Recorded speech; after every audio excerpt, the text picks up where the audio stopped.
By the Turtles of the Tasman. By Jack London. 1. Law, order, and restraint had carved Frederick Travers' face. It was the strong, firm face of one used to power and who had used power with wisdom and discretion. Clean living had made the healthy skin, and the lines graved in it were honest lines. Hard and devoted work had left its wholesome handiwork, that was all. Every feature of the man told the same story, from the clear blue of the eyes to the full head of hair, light brown, touched with grey, and smoothly parted and drawn straight across above the strong domed forehead. He was a seriously groomed man, and the light summer business suit no more than befitted his alert years, while it did not shout aloud that its possessor was likewise the possessor of numerous millions of dollars and property. For Frederick Travers hated ostentation. The machine that waited outside for him under the porte-cochere was sober black. It was the most expensive machine in the county, yet he did not care to flaunt its price or horsepower in a red flare across the landscape, which also was mostly his, from the sand dunes and the everlasting beat of the Pacific breakers, across the fat bottomlands and upland pastures, to the far summits clad with redwood forest and wreathed in fog and cloud. A rustle of skirts caused him to look over his shoulder. Just the faintest hint of irritation showed in his manner. Not that his daughter was the object, however. Whatever it was, it seemed to lie on the desk before him. "What is that outlandish name again?" she asked. "I know I shall never remember it." "See, I've brought a pad to write it down." Her voice was low and cool, and she was a tall, well-formed, clear-skinned young woman. In her voice and complacence she, too, showed the drill marks of order and restraint. Frederick Travers scanned the signature of one of two letters on the desk. Bronislawa Plaska-Whiteskaya Travers, he read, then spelled the difficult first portion, letter by letter, while his daughter wrote it down. "Now, Mary," he added, "remember Tom was always harum-scarum, and you must make allowances for this daughter of his. Her very name is disconcerting. I haven't seen him for years, and as for her..." A shrug epitomized his apprehension. He smiled with an effort at wit. "Just the same, they're as much your family as mine. If he is my brother, he is your uncle. And if she's my niece, you're both cousins." Mary nodded. "Don't worry, father. I'll be nice to her, poor thing. What nationality was her mother, to get such an awful name?" "I don't know. Russian, or Polish, or Spanish, or something. It was just like Tom. She was an actress or singer, I don't remember. They met in Buenos Aires. It was an elopement. Her husband..." "Then she was already married?" Mary's dismay was unfeigned and spontaneous, and her father's irritation grew more pronounced. He had not meant that. It had slipped out. "There was a divorce afterward, of course. I never knew the details. Her mother died out in China, no, in Tasmania. It was in China that Tom, his lips shut with almost a snap. He was not going to make any more slips." Mary waited, then turned to the door, where she paused. "I've given her the rooms over the Rose Court," she said. "And I'm going now to take a last look." Frederick Travers turned back to the desk, as if to put the letters away, changed his mind, and slowly and ponderingly reread them. "Dear Fred, it's been a long time since I was so near to the old home, and I'd like to take a run up. Unfortunately, I played ducks and drakes with my Yucatan project. I think I wrote about it and I'm broke as usual. Could you advance me funds for the run? I'd like to arrive first class. Polly is with me, you know. I wonder how you two will get along. Tom. P.S. If it doesn't bother you too much, send it along next mail. Dear Uncle Fred." The other letter ran, in what seemed to him a strange, foreign taut, yet distinctly feminine hand. "Dad doesn't know I am writing this. He told me what he said to you. It is not true. He is coming home to die. He doesn't know it, but I've talked with the doctors. And he'll have to come home, for we have no money. We're in a stuffy little boarding house, and it is not the place for Dad. He's helped other persons all his life, and now is the time to help him. He didn't play ducks and drakes in Yucatan. I was with him, and I know. He dropped all he had there, and he was robbed. He can't play the business game against New Yorkers. That explains it all, and I am proud he can't. He always laughs and says I'll never be able to get along with you. But I don't agree with him. Besides, I've never seen a really, truly blood relative in my life, and there's your daughter. Think of it, a real live cousin. In anticipation, your niece, Bronislawa Plaskowitskaya Travers. P.S. You'd better telegraph the money, or you won't see Dad. At all. He doesn't know how sick he is, and if he meets any of his old friends he'll be off and away on some wild goose chase. He's beginning to talk Alaska.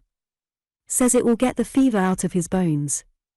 Please know that we must pay the boarding house, or else we'll arrive without luggage. BPT.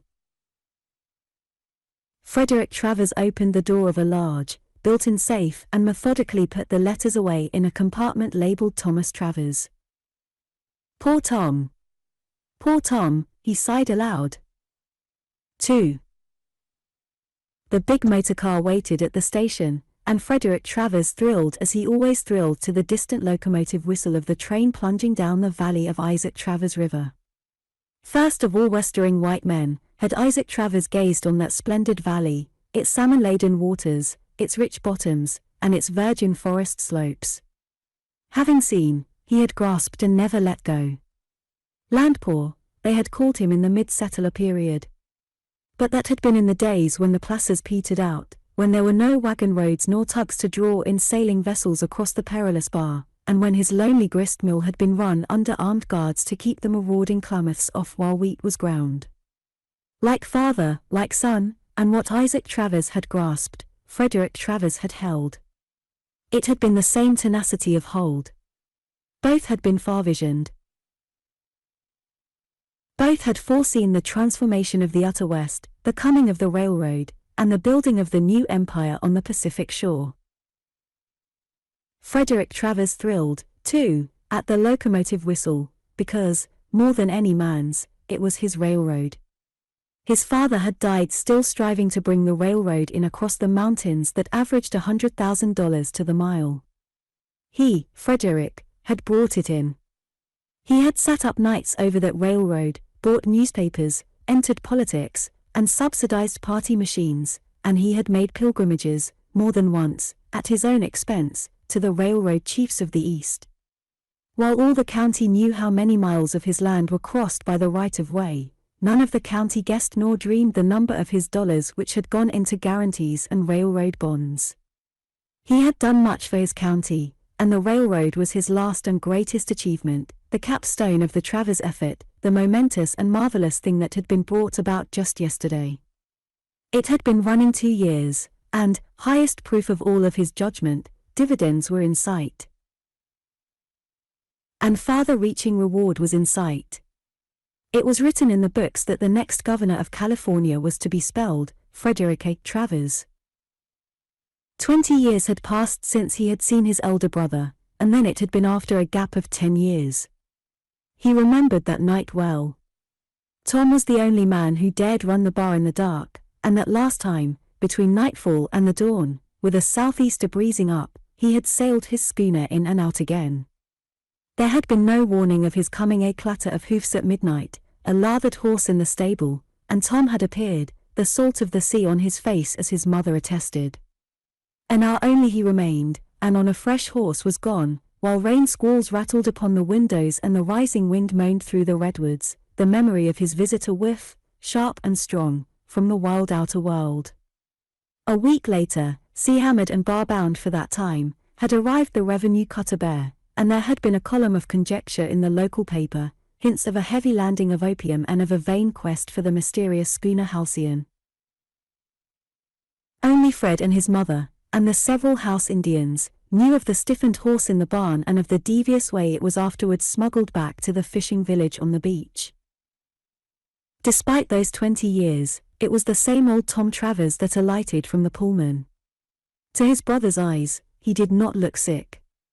Older he was, of course. The Panama hat did not hide the grey hair, and though indefinably hinting of shrunkenness, the broad shoulders were still broad and erect. As for the young woman with him, Frederick Travers experienced an immediate shock of distaste. He felt it vitally, yet vaguely. It was a challenge and a mock, yet he could not name nor place the source of it. It might have been the dress, of tailored linen and foreign cut, the shirtwaist, with its daring stripe, the black wilfulness of the hair, or the flaunt of poppies on the large straw hat, or it might have been the flash and color of her black eyes and brows, the flame of rose in the cheeks, the white of the even teeth that showed too readily. A spoiled child, was his thought, but he had no time to analyze, for his brother's hand was in his and he was making his niece's acquaintance. There it was again. She flashed and talked like her color, and she talked with her hands as well. He could not avoid noting the smallness of them. They were absurdly small, and his eyes went to her feet to make the same discovery. Quite oblivious of the curious crowd on the station platform, she had intercepted his attempt to lead to the motor car and had ranged the brothers side by side. Tom had been laughingly acquiescent, but his younger brother was ill at ease, too conscious of the many eyes of his townspeople. He knew only the old Puritan way. Family displays were for the privacy of the family, not for the public. He was glad she had not attempted to kiss him. It was remarkable she had not. Already he apprehended anything of her. She embraced them and penetrated them with sun-warm eyes that seemed to see through them, and over them, and all about them. "You're really brothers," she cried, her hands flashing with her eyes. "Anybody can see it. And yet there is a difference I don't know. I can't explain." In truth, with a tact that exceeded Frederick Travers' father's disciplined forbearance, she did not dare explain. Her wide artist eyes had seen and sensed the whole trenchant and essential difference. Alike they looked, of the unmistakable same stock, their features reminiscent of a common origin, and their resemblance ceased. Tom was 3 inches taller, and well-grayed was the long, Viking moustache. His was the same eagle-like nose as his brother's, save that it was more eagle-like, while the blue eyes were pronouncedly so. The lines of the face were deeper, the cheekbones higher, the hollows larger, the weather-beat darker. It was a volcanic face.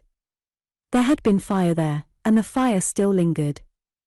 Around the corners of the eyes were more laughter wrinkles, and in the eyes themselves a promise of deadlier seriousness than the younger brother possessed. Frederick was bourgeois in his carriage, but in Tom's was a certain careless ease and distinction. It was the same pioneer blood of Isaac Travers in both men, but it had been retorted in widely different crucibles. Frederick represented the straight and expected line of descent. His brother expressed a vast and intangible something that was unknown in the Travers stock. And it was all this that the black-eyed girl saw and knew on the instant. All that had been inexplicable in the two men and their relationship cleared up in the moment she saw them side by side. "Wake me up," Tom was saying. "I can't believe I arrived on a train." "And the population?" "There were only 4,000 30 years ago." 60,000 now, was the other's answer. "And increasing by leaps and bounds. Want to spin around for a look at the city? There's plenty of time." As they sped along the broad, well-paved streets, Tom persisted in his Rip Van Winkle pose. The waterfront perplexed him. Where he had once anchored his sloop in a dozen feet of water, he found solid land and railroad yards, with wharves and shipping still farther out. "Hold on. Stop," he cried, a few blocks on, looking up at a solid business block. "Where is this, Fred?" "4th and Travers Donty, you remember?"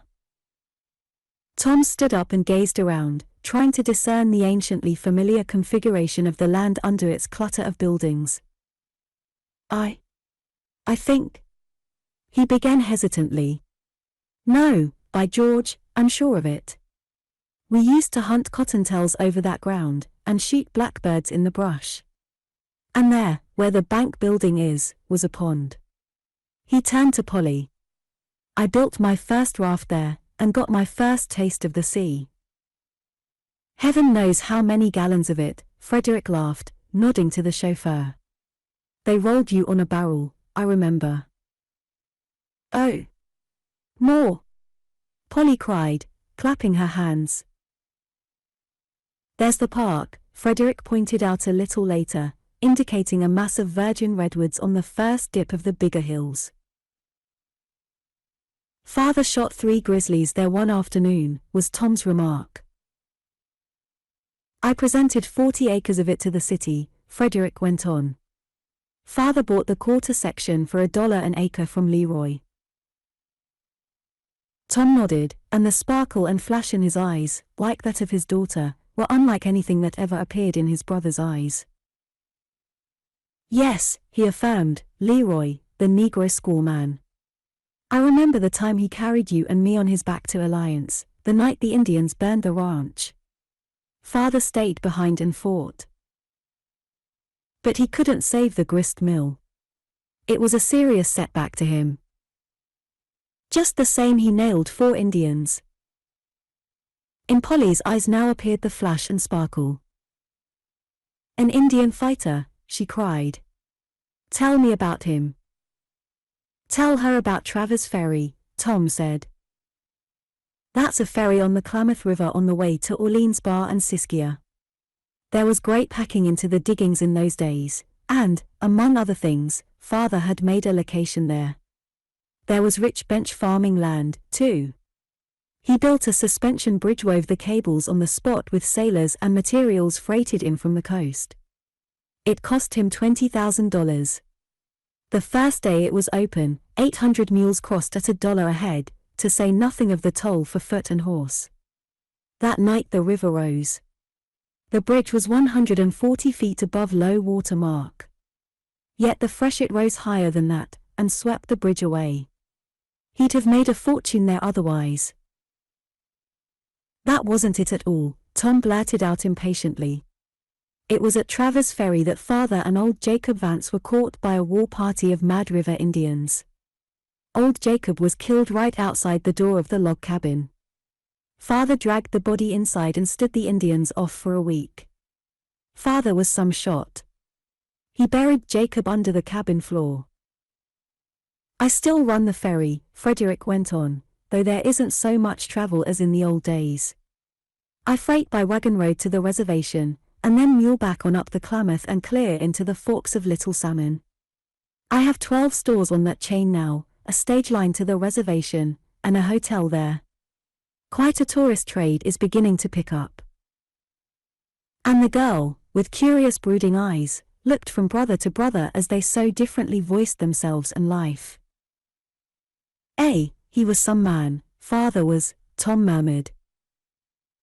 There was a drowsy note in his speech that drew a quick glance of anxiety from her. The machine had turned into the cemetery, and now halted before a substantial vault on the crest of the hill. I thought you'd like to see it, Frederick was saying. I built that mausoleum myself, most of it with my own hands. Mother wanted it. The estate was dreadfully encumbered. The best bid I could get out of the contractors was $11,000. I did it myself for a little over 8. Must have worked nights, Tom murmured admiringly and more sleepily than before. I did, Tom, I did. Many a night by lantern light. I was so busy. I was reconstructing the water works, then the artesian wells had failed and Mother's eyes were troubling her. You remember Cataract I wrote you? She was too weak to travel, and I brought the specialists up from San Francisco. Oh, my hands were full. I was just winding up the disastrous affairs of the steamer line Father had established to San Francisco, and I was keeping up the interest on mortgages to the tune of $180,000. A soft stertorous breathing interrupted him. Tom, chin on chest, was asleep. Polly, with a significant look, caught her uncle's eye. Then her father, after an uneasy restless movement, lifted drowsy lids. Juiced warm day, he said with a bright apologetic laugh. I've been actually asleep. Aren't we near home? Frederick nodded to the chauffeur, and the car rolled on. 3. The house that Frederick Travers had built when his prosperity came was large and costly, sober and comfortable, and with no more pretense than was naturally attendant on the finest country home in the county. Its atmosphere was just the sort that he and his daughter would create. But in the days that followed his brother's homecoming, all this was changed. Gone was the subdued and ordered repose. Frederick was neither comfortable nor happy. There was an unwonted flurry of life and violation of sanctions and traditions. Meals were irregular and protracted, and there were midnight chafing dish suppers and bursts of laughter at the most inappropriate hours. Frederick was abstemious. A glass of wine at dinner was his wildest excess. 3 cigars a day he permitted himself, and these he smoked either on the broad veranda or in the smoking room. What else was a smoking room for? Cigarettes he detested. Yet his brother was ever rolling thin, brown paper cigarettes and smoking them wherever he might happen to be. A litter of tobacco crumbs was always to be found in the big easy chair he frequented and among the cushions of the window seats. Then there were the cocktails. Brought up under the stern tutelage of Isaac and Eliza Travers, Frederick looked upon liquor in the house as an abomination. Ancient cities had been smitten by God's wrath for just such practices. Before lunch and dinner, Tom, aided and abetted by Polly, mixed an endless variety of drinks, she being particularly adept with strange swivel-stick concoctions learned at the ends of the earth. To Frederick, at such times, it seemed that his butler's pantry and dining room had been turned into barrooms.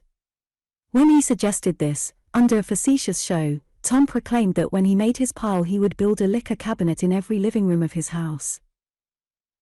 And there were more young men at the house than formerly, and they helped in disposing of the cocktails. Frederick would have liked to account in that manner for their presence, but he knew better.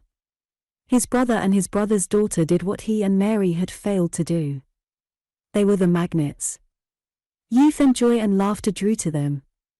The house was lively with young life. Ever, day and night, the motor cars honked up and down the gravelled drives. There were picnics and expeditions in the summer weather, moonlight sails on the bay, starts before dawn or homecomings at midnight, and often, of nights, the many bedrooms were filled as they had never been before. Tom must cover all his boyhood ramblings, catch trout again on Bull Creek, shoot quail over Walcott's Prairie, get a deer on Round Mountain. That deer was a cause of pain and shame to Frederick. What if it was closed season? Tom had triumphantly brought home the buck and gleefully called it sidehill salmon when it was served and eaten at Frederick's own table. They had clambakes at the head of the bay and musselbakes down by the roaring surf, and Tom told shamelessly of the halcyon, and of the run of contraband, and asked Frederick before them all how he had managed to smuggle the horse back to the fishermen without discovery. All the young men were in the conspiracy with Polly to pamper Tom to his heart's desire. And Frederick heard the true inwardness of the killing of the deer, of its purchase from the overstocked Golden Gate Park, of its crated carriage by train, horse team and mule back to the fastnesses of Round Mountain, of Tom falling asleep beside the deer run the first time it was driven by, of the pursuit by the young men, the jaded saddle horses, the scrambles and the falls, and the roping of it at Burnt Ranch Clearing, and, finally, of the triumphant culmination, when it was driven past a second time and Tom had dropped it at 50 yards. To Frederick there was a vague hurt in it all. When had such consideration been shown him? There were days when Tom could not go out, postponements of outdoor frolics, when, still the center, he sat and drowsed in the big chair, waking, at times, in that unexpected queer, bright way of his, to roll a cigarette and call for his ukulele, a sort of miniature guitar of Portuguese invention. Then, with strumming and tum-tuming, the live cigarette laid aside to the imminent peril of polished wood, his full baritone would roll out in South Sea hulas and sprightly French and Spanish songs. One, in particular, had pleased Frederick at first. The favorite song of a Tahitian king, Tom explained, the last of the Pomares, who had himself composed it and was wont to lie on his mats by the hour singing it. It consisted of the repetition of a few syllables. Emu are you a vow, it ran, and that was all of it, sung in a stately, endless, ever-varying chant, accompanied by solemn chords from the ukulele. Polly took great joy in teaching it to her uncle, but when, himself questing for some of this genial flood of life that bathed about his brother, Frederick essayed the song, he noted suppressed glee on the part of his listeners, which increased, through giggles and snickers, to a great outburst of laughter. To his disgust and dismay, he learned that the simple phrase he had repeated and repeated was nothing else than "I am so drunk." He had been made a fool of. Over and over, solemnly and gloriously, he, Frederick Travers, had announced how drunk he was. After that, he slipped quietly out of the room whenever it was sung. Nor could Polly's later explanation that the last word was happy, and not drunk, reconcile him, for she had been compelled to admit that the old king was a toper, and that he was always in his cups when he struck up the chant. Frederick was constantly oppressed by the feeling of being out of it all. He was a social being, and he liked fun, even if it were of a more wholesome and dignified brand than that to which his brother was addicted. He could not understand why in the past the young people had voted his house a bore and come no more, save on state and formal occasions, until now, when they flocked to it and to his brother, but not to him. Nor could he like the way the young women petted his brother, and called him Tom, while it was intolerable to see them twist and pull his buccaneer moustache in mock punishment when his sometimes too jolly banter sank home to them. Such conduct was a profanation to the memory of Isaac and Eliza Travers. There was too much an air of revelry in the house. The long table was never shortened, while there was extra help in the kitchen. Breakfast extended from 4 until 11, and the midnight suppers, entailing raids on the pantry and complaints from the servants, were a vexation to Frederick. The house had become a restaurant, a hotel, he sneered bitterly to himself, and there were times when he was sorely tempted to put his foot down and reassert the old ways.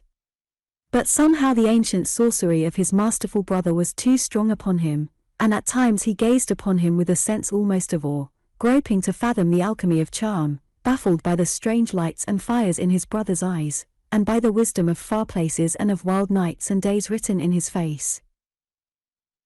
What was it? What lordly vision had the other glimpsed, he, the irresponsible and careless one? Frederick remembered a line of an old song, "Along the shining ways he came." Why did his brother remind him of that line? Had he, who in boyhood had known no law, who in manhood had exalted himself above law, in truth found the shining ways? There was an unfairness about it that perplexed Frederick, until he found solace in dwelling upon the failure Tom had made of life. Then it was, in quiet intervals, that he got some comfort and stiffened his own pride by showing Tom over the estate. "You have done well, Fred," Tom would say. "You have done very well." He said it often, and often he drowsed in the big smooth-running machine. "Everything orderly and sanitary and spick and span, not a blade of grass out of place," was Polly's comment. "How do you ever manage it?" "I should not like to be a blade of grass on your land," she concluded, with a little shivery shudder. "You have worked hard," Tom said. "Yes, I have worked hard," Frederick affirmed. "It was worth it." He was going to say more, but the strange flash in the girl's eyes brought him to an uncomfortable pause. He felt that she measured him, challenged him. For the first time his honorable career of building a county commonwealth had been questioned by a chit of a girl, the daughter of a wastrel, herself but a flighty, fly-away, foreign creature. Conflict between them was inevitable. He had disliked her from the first moment of meeting. She did not have to speak. Her mere presence made him uncomfortable. He felt her unspoken disapproval, though there were times when she did not stop at that. Nor did she mince language. She spoke forthright, like a man, and as no man had ever dared to speak to him. "I wonder if you ever miss what you've missed," she told him. "Did you ever, once in your life, turn yourself loose and rip things up by the roots? Did you ever once get drunk? Or smoke yourself black in the face? Or dance a hoedown on the 10 Commandments? Or stand up on your hind legs and wink like a good fellow at God? Isn't she a rare one? Tom gurgled. Her mother over again. Outwardly smiling and calm, there was a chill of horror at Frederick's heart. It was incredible. I think it is the English, she continued, who have a saying that a man has not lived until he has kissed his woman and struck his man. I wonder, confess up, now, if you ever struck a man. Have you? He countered. She nodded, an angry reminiscent flash in her eyes, and waited. No, I have never had that pleasure, he answered slowly. I early learned control. Later, irritated by his self-satisfied complacence and after listening to a recital of how he had cornered the Klamath salmon packing, planted the first oysters on the bay and established that lucrative monopoly, and of how, after exhausting litigation and a campaign of years, he had captured the waterfront of Williamsport and thereby won to control of the lumber combine, she returned to the charge. You seem to value life in terms of profit and loss, she said. I wonder if you have ever known love. The shaft went home. He had not kissed his woman. His marriage had been one of policy. It had saved the estate in the days when he had been almost beaten in the struggle to disencumber the vast holdings Isaac Travers' white hands had grasped. The girl was a witch. She had probed an old wound and made it hurt again. He had never had time to love. He had worked hard. He had been president of the Chamber of Commerce, mayor of the city, state senator, but he had missed love. At chance moments he had come upon Polly, openly and shamelessly in her father's arms, and he had noted the warmth and tenderness in their eyes.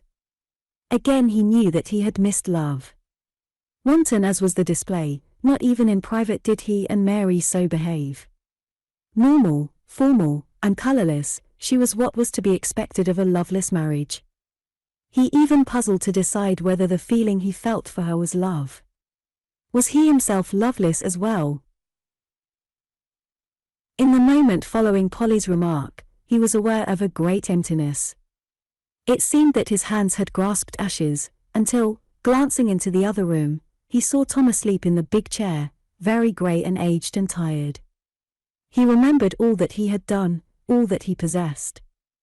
Well, what did Tom possess? What had Tom done, save play ducks and drakes with life and wear it out until all that remained was that dimly flickering spark in a dying body? What bothered Frederick in Polly was that she attracted him as well as repelled him.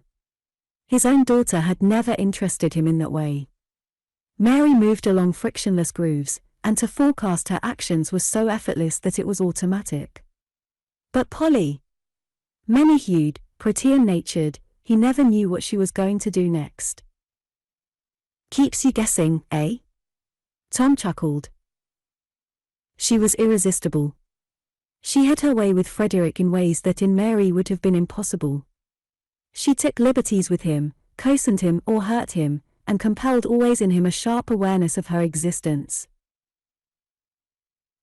Once, after one of their clashes, she deviled him at the piano, playing a mad damn thing that stirred and irritated him and set his pulse pounding wild and undisciplined fancies in the ordered chamber of his brain.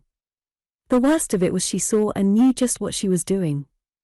She was aware before he was, and she made him aware, her face turned to look at him, on her lips a mocking, contemplative smile that was almost a superior sneer. It was this that shocked him into consciousness of the orgy his imagination had been playing him. From the wall above her, the stiff portraits of Isaac and Eliza Travers looked down like reproachful specters. Infuriated, he left the room. He had never dreamed such potencies resided in music. And then, and he remembered it with shame, he had stolen back outside to listen, and she had known, and once more she had deviled him. When Mary asked him what he thought of Polly's playing, an unbidden contrast leaped to his mind. Mary's music reminded him of church. It was cold and bare as a Methodist meeting house. But Polly's was like the mad and lawless ceremonial of some heathen temple where incense arose and nautch girls writhed. She plays like a foreigner, he answered, pleased with the success and oppositeness of his evasion. She is an artist, Mary affirmed solemnly. She is a genius. When does she ever practice? When did she ever practice? You know how I have. My best is like a five-finger exercise compared with the foolishest thing she ripples off. Her music tells me things, oh, things wonderful and unutterable. Mine tells me, 1 2 3, 1 2 3. Oh, it is maddening. I work and get nowhere. It is unfair. Why should she be born that way, and not I?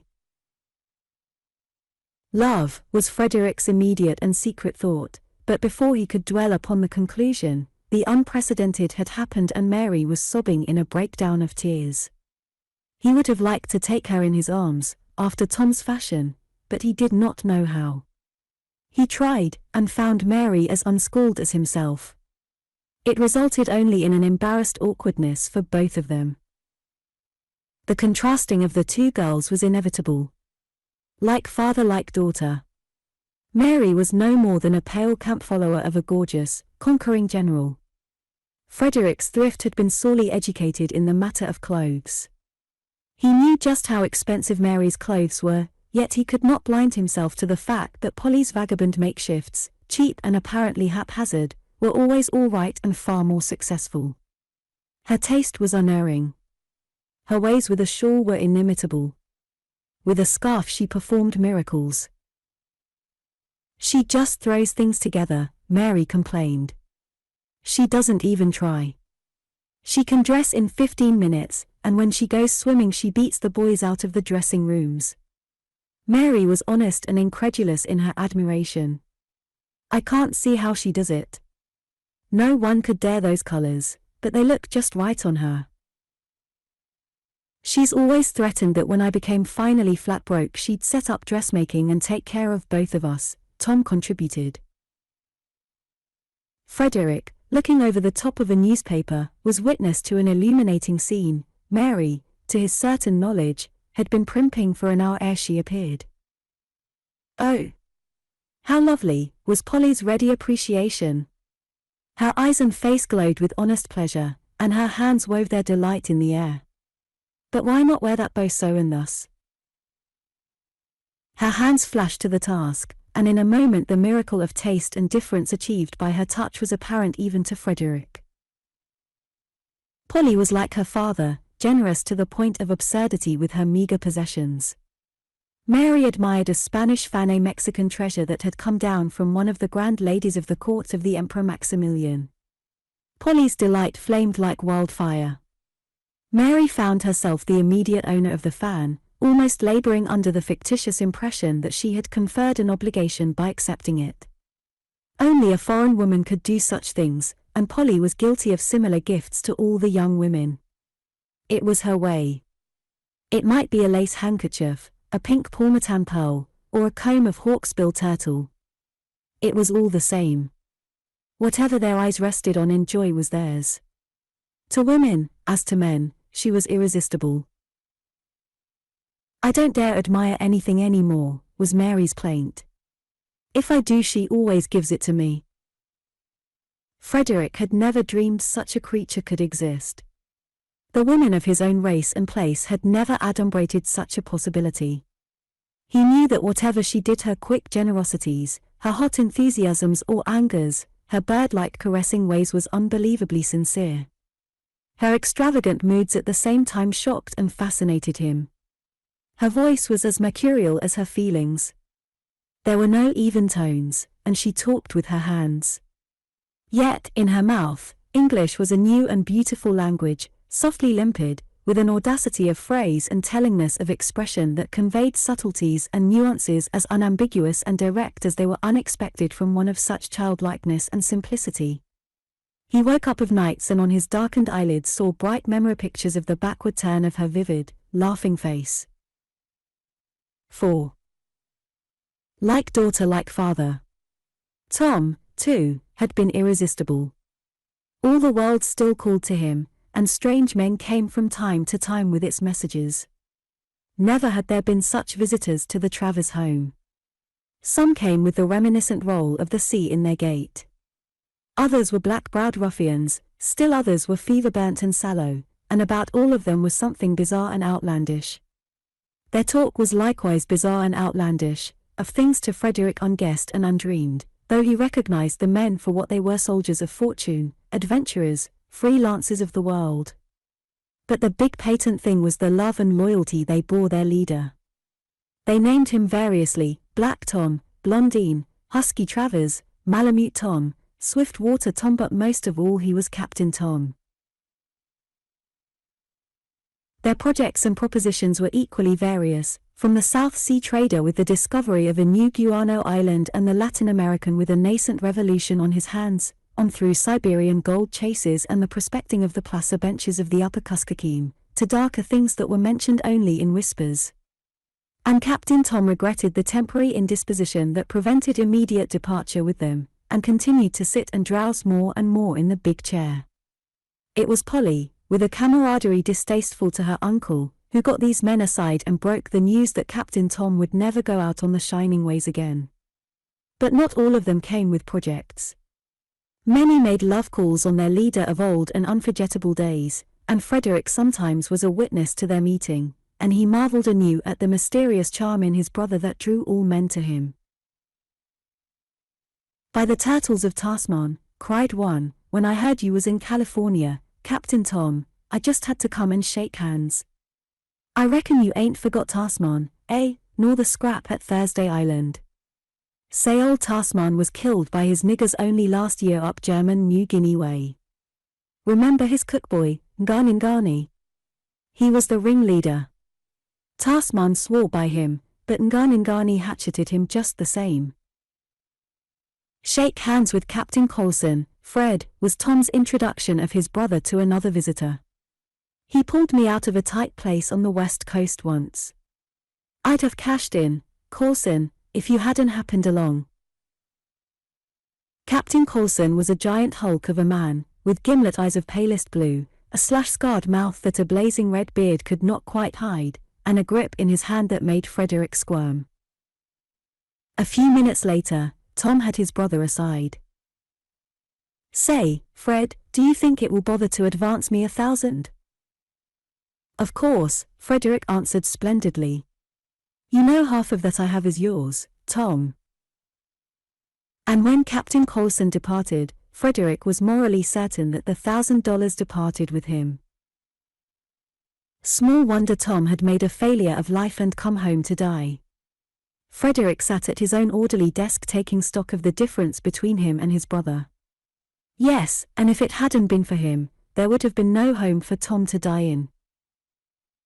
Frederick cast back for solace through their joint history. It was he who had always been the mainstay, the dependable one. Tom had laughed and rollicked, played hooky from school, disobeyed Isaac's commandments. To the mountains or the sea, or in hot water with the neighbors and the town authorities, it was all the same.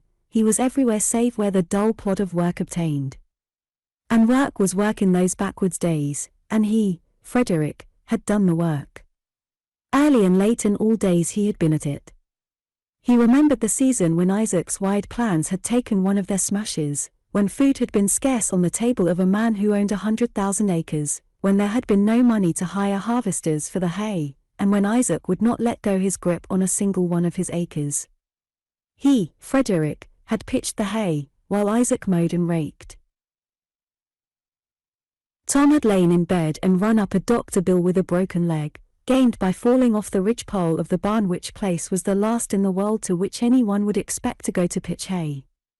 About the only work Tom had ever done, it seemed to him, was to fetch in venison and bear oil, to break colts, and to raise a din in the valley pastures and wooded canyons with his bear hounds. Tom was the elder, yet when Isaac died, the estate, with all its vast possibilities, would have gone to ruin, had not he, Frederick, buckled down to it and put the burden on his back. Work! He remembered the enlargement of the town water system, how he had maneuvered and financed, persuaded small loans at ruinous interest, and laid pipe and made joints by lantern light while the workmen slept, and then been up ahead of them to outline and direct and rack his brains over the raising of the next weekend wages. For he had carried on old Isaac's policy. He would not let go. The future would vindicate. And Tom, with a bigger pack of bear dogs ranging the mountains and sleeping out a week at a time. Frederick remembered the final conference in the kitchen. Tom, and he, and Eliza Travers, who still cooked and baked and washed dishes on an estate that carried $180,000 in mortgages. "Don't divide," Eliza Travers had pleaded, resting her soap-flecked, parboiled arms. Isaac was right. It will be worth millions. The country is opening up. We must all pull together. "I don't want the estate," Tom cried. "Let Frederick have it. What I want." He never completed the sentence, but all the vision of the world burned in his eyes. "I can't wait," he went on. "You can have the millions when they come. In the meantime, let me have 10,000. I'll sign off quitclaim to everything. And give me the old schooner, and someday I'll be back with a pot of money to help you out." Frederick could see himself, in that far-past day, throwing up his arms in horror and crying. 10,000, when I'm strained to the breaking point to raise this quarter's interest. "There's the block of land next to the courthouse," Tom had urged. "I know the bank has a standing offer for 10,000. "But it will be worth 100,000 in 10 years, Frederick had objected. "Call it so. Say I quitclaim everything for 100,000. Sell it for 10 and let me have it. It's all I want, and I want it now. You can have the rest." And Tom had his will as usual. The block had been mortgaged instead of sold, and sailed away in the old schooner, the benediction of the town upon his head, for he had carried away in his crew half the riffraff of the beach. The bones of the schooner had been left on the coast of Java.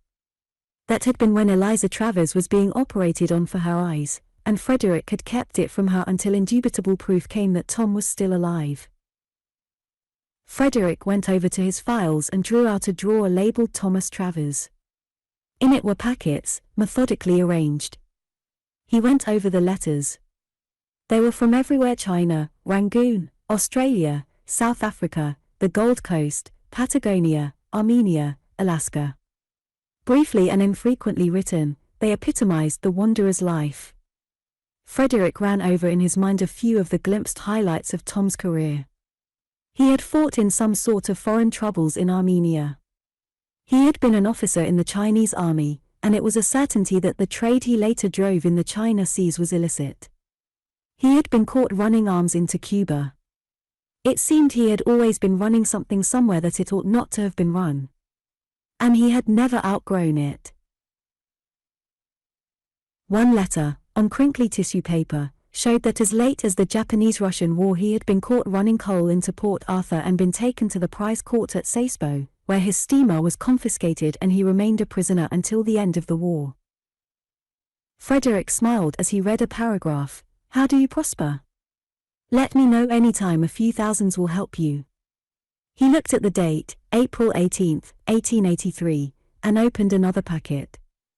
May 5, 1883, was the dated sheet he drew out.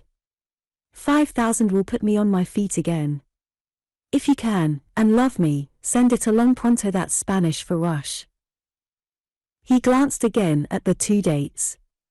It was evident that somewhere between April 18 and May 5 Tom had come a cropper. With a smile, half bitter, Frederick skimmed on through the correspondence. "There's a wreck on Midway Island. A fortune in it, salvage you know. Auction in 2 days. Cable me 4,000. The last he examined, ran, "A deal I can swing with a little cash. It's big, I tell you. It's so big I don't dare tell you." He remembered that delay Latin American Revolution. He had sent the cash, and Tom had swung it, and himself as well, into a prison cell and a death sentence. Tom had meant well, there was no denying that. And he had always religiously forwarded his IOUs. Frederick musingly weighed the packet of them in his hand, as though to determine if any relation existed between the weight of paper and the sums of money represented on it. He put the drawer back in the cabinet and passed out. Glancing in at the big chair, he saw Polly just tiptoeing from the room. Tom's head lay back, and his breathing was softly heavy, the sickness pronouncedly apparent on his relaxed face. 5. I have worked hard, Frederick explained to Polly that evening on the veranda, unaware that when a man explains it is a sign his situation is growing parlous. I have done what came to my hand, how creditably it is for others to say. And I have been paid for it. I have taken care of others and taken care of myself. The doctors say they have never seen such a constitution in a man of my years. Why, almost half my life is yet before me, and we Travers are a long-lived stock. I took care of myself, you see, and I have myself to show for it. I was not a waster. I conserved my heart and my arteries, and yet there are few men who can boast having done as much work as I have done. Look at that hand. Steady, eh? It will be a steady 20 years from now. There is nothing in playing fast and loose with oneself. And all the while Polly had been following the invidious comparison that lurked behind his words. You can write honorable before your name, she flashed up proudly. But my father has been a king. He has lived. Have you lived? What have you got to show for it? Stocks and bonds, and houses and servants, poof. Heart and arteries and a steady hand, is that all? Have you lived merely to live? Were you afraid to die? I'd rather sing one wild song and burst my heart with it, than live 1,000 years watching my digestion and being afraid of the wet. When you are dust, my father will be ashes. That is the difference. But my dear child, he began. What have you got to show for it? She flamed on. Listen. From within, through the open window, came the tinkling of Tom's ukulele and the rollicking lilt of his voice in an Hawaiian hula. It ended in a throbbing, primitive love call from the sensuous tropic night that no one could mistake. There was a burst of young voices, and a clamor for more. Frederick did not speak. He had sensed something vague and significant. Turning, he glanced through the window at Tom, flushed and royal, surrounded by the young men and women, under his Viking moustache, lighting a cigarette from a match held to him by one of the girls. It abruptly struck Frederick that never had he lighted a cigar at a match held in a woman's hand. Dr. Tyler says he oughtn't to smoke, it only aggravates, he said, and it was all he could say. As the fall of the year came on, a new type of men began to frequent the house. They proudly called themselves sourdoughs, and they were arriving in San Francisco on the winter's furlough from the gold diggings of Alaska. More and more of them came, and they preempted a large portion of one of the downtown hotels. Captain Tom was fading with the season, and almost lived in the big chair. He drowsed oftener and longer, but whenever he awoke he was surrounded by his court of young people, or there was some comrade waiting to sit and yarn about the old gold days and plan for the new gold days. For Tom Husky Travers, the Yukonist named him, never thought that the end approached. A temporary illness, he called it, the natural enfeeblement following upon a prolonged bout with Yucatan fever. In the spring he would be right and fit again. Cold weather was what he needed. His blood had been cooked. In the meantime it was a case of take it easy and make the most of the rest. And no one undeceived him, not even the Yukonists, who smoked pipes and black cigars and chewed tobacco on Frederick's broad verandas until he felt like an intruder in his own house. There was no touch with them. They regarded him as a stranger to be tolerated. They came to see Tom. And their manner of seeing him was provocative of innocent envy pangs to Frederick. Day after day he watched them. He would see the Yukonists meet, perhaps one just leaving the sick room and one just going in. They would clasp hands, solemnly and silently, outside the door. The newcomer would question with his eyes, and the other would shake his head. And more than once Frederick noted the moisture in their eyes. Then the newcomer would enter and draw his chair up to Tom's, and with jovial voice proceed to plan the outfitting for the exploration of the upper Kuskokwim, for it was there Tom was bound in the spring. Dogs could be had at Larrabee's, a clean breed, too, with no taint of the soft Southland strains. It was rough country, it was reported, but if sourdoughs couldn't make the traverse from Larrabee's in 40 days, they'd like to see a Chechacho do it in 60. And so it went, until Frederick wondered, when he came to die, if there was one man in the county, much less in the adjoining county, who would come to him at his bedside. Seated at his desk, through the open windows would drift whiffs of strong tobacco and rumbling voices, and he could not help catching snatches of what the Yukoners talked.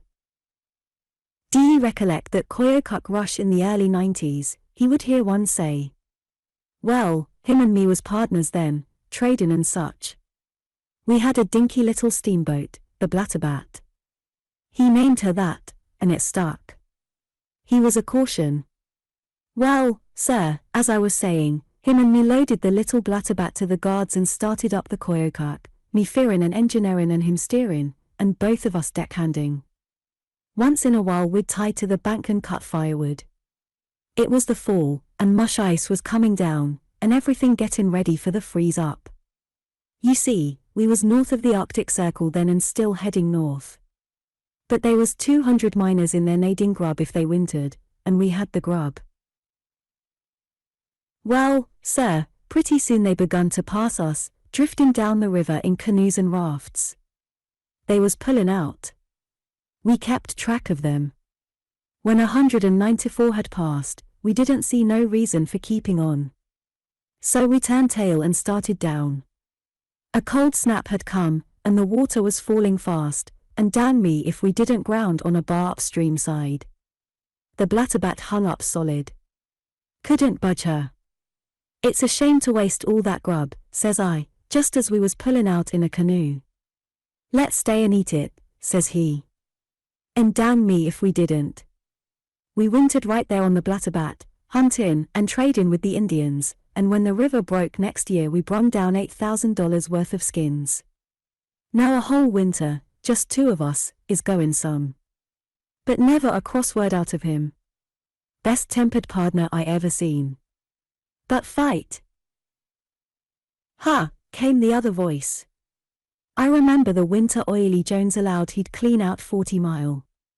Only he didn't, for about the second yap he let off he ran afoul of Husky Travers. It was in the White Caribou. I'm a wolf, yaps Jones. You know his style, a gun in his belt, fringes on his moccasins, and long hair down his back.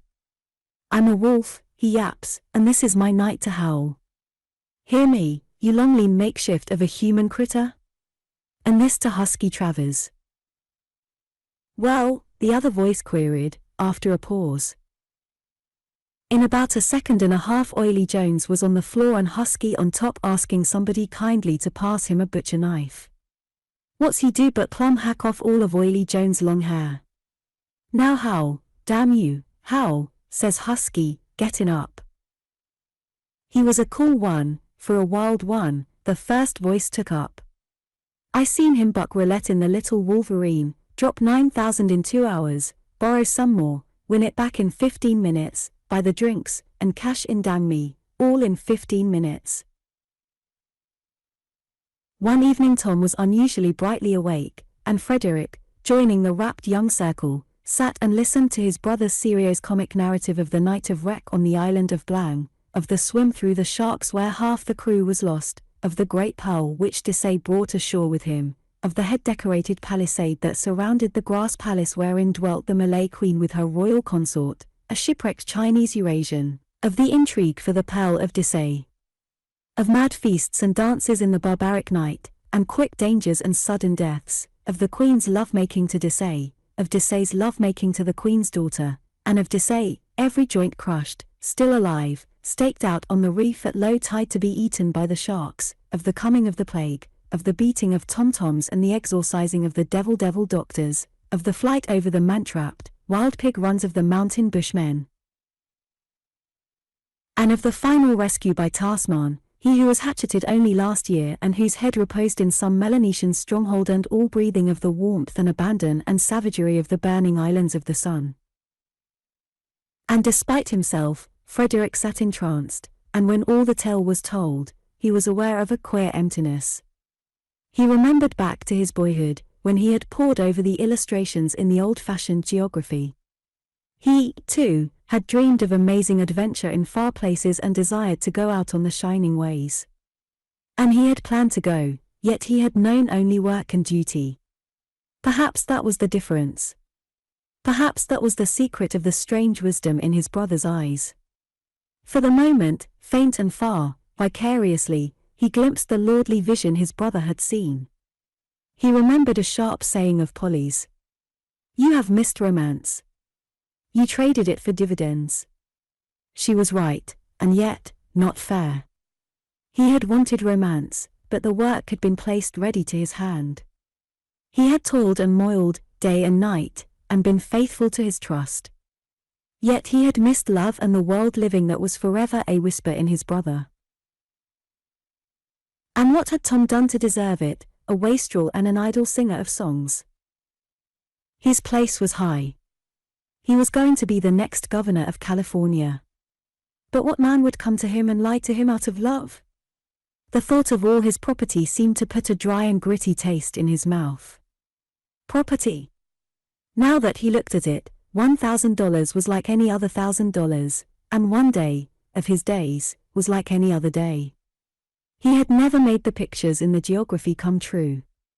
He had not struck his man, nor lighted his cigar at a match held in a woman's hand. A man could sleep in only one bed at a time. Tom had said that. He shuddered as he strove to estimate how many beds he owned, how many blankets he had bought. And all the beds and blankets would not buy one man to come from the end of the earth, and grip his hand, and cry, "By the turtles of Tasman." Something of all this he told Polly, an undercurrent of complaint at the unfairness of things in his tale. And she had answered, "It couldn't have been otherwise. Father bought it. He never drove bargains. It was a royal thing, and he paid for it royally. You grudged the price, don't you see? You saved your arteries and your money and kept your feet dry." 6. On an afternoon in the late fall, all were gathered about the big chair and Captain Tom. Though he did not know it, he had drowsed the whole day through and only just awakened to call for his ukulele and light a cigarette at Polly's hand. But the ukulele lay idle on his arm, and though the pine logs crackled in the huge fireplace, he shivered and took note of the cold. "It's a good sign," he said, unaware that the faintness of his voice drew the heads of his listeners closer. "The cold weather will be a tonic. It's a hard job to work the tropics out of one's blood. But I'm beginning to shape up now for the Kuskokwim. In the spring, Polly, we start with the dogs, and you'll see the midnight sun. How your mother would have liked the trip. She was a game one. 40 sleeps with the dogs, and will be shaking out yellow nuggets from the moss roots. Larrabee has some fine animals. I know the breed. They're timber wolves, that's what they are, big grey timber wolves, though they sport brown about one in a litter. Isn't that right, Bennington?" "One in a litter, that's just about the average," Bennington, the Yukoner, replied promptly, but in a voice hoarsely unrecognizable. "And you must never travel alone with them," Captain Tom went on. "For if you fall down they'll jump you. Larrabee's brutes only respect a man when he stands upright on his legs. When he goes down, his meat. I remember coming over the divide from Tanana to Circle City. That was before the Klondike strike. It was in 94, no, 95, and the bottom had dropped out of the thermometer. There was a young Canadian with the outfit. His name was a peculiar one. Wait a minute, it will come to me." His voice ceased utterly, though his lips still moved. A look of unbelief and vast surprise dawned on his face. Followed a sharp, convulsive shudder. And in that moment, without warning, he saw death. He looked clear-eyed and steady, as if pondering, then turned to Polly. His hand moved impotently, as if to reach hers, and when he found it, his fingers could not close. He gazed at her with a great smile that slowly faded. The eyes drooped as the life went out, and remained a face of quietude and repose. The ukulele clattered to the floor. One by one they went softly from the room, leaving Polly alone. From the veranda, Frederick watched a man coming up the driveway. By the roll of the sea in his walk, Frederick could guess for whom the stranger came. The face was swarthy with sun and wrinkled with age that was given the lie by the briskness of his movements and the alertness in the keen black eyes. In the lobe of each ear was a tiny circlet of gold. "How do you do, sir?" the man said, and it was patent that English was not the tongue he had learned at his mother's knee. "How's Captain Tom? They told me in the town that he was sick." "My brother is dead," Frederick answered. The stranger turned his head and gazed out over the park-like grounds and up to the distant redwood peaks, and Frederick noted that he swallowed with an effort. "By the turtles of Tasman, he was a man," he said, in a deep, changed voice. "By the turtles of Tasman, he was a man," Frederick repeated, nor did he stumble over the unaccustomed oath.